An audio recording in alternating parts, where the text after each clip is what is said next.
So every now and then I feel like it's important to remind you that Trump doesn't own the military and give you examples why. So he backed down on Chicago, right?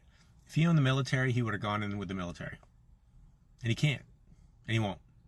He'll find a Democratic mayor in Memphis with a Republican governor who want to clean up that city and send in Tennessee National Guard to do that.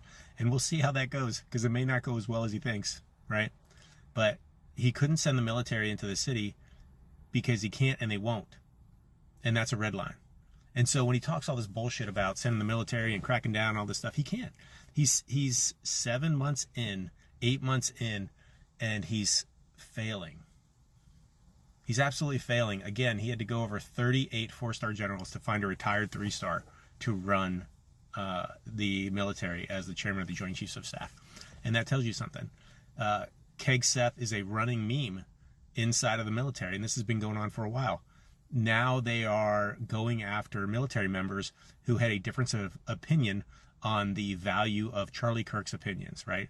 And when you have a military unit and all of a sudden your brother or sister over there is getting yanked from a job because they had a difference of opinion, that hits a little different. Because it is a bond that's different from, the guy down the street who's screaming over his fence. So when you're in the military and you look around and your buddy that you've been to combat with maybe multiple times suddenly gets yanked because they had a difference of opinion, that's not going to go the way they think. That's not the, hey, we'll stand up for America value and you should too on our way to Valhalla, war cry that they think it is. Because there aren't a lot of military that are going to bite off on that. And then you throw in all the VA stuff that he's done and just destroyed that whole infrastructure that helps veterans, using them as toys to roll out red carpets for, Putin, and marching them through the streets, which they didn't even want to march, and you could tell that. Delayed flyovers. So there's tons of reasons in why the military is just not, just not rolling over for him. And he knows this, and it probably drives him fucking insane. He's got Keg Seth in there in his, super Gucci suit, looking like the most anti-warrior you ever saw in your life, in his, quasi pull-ups.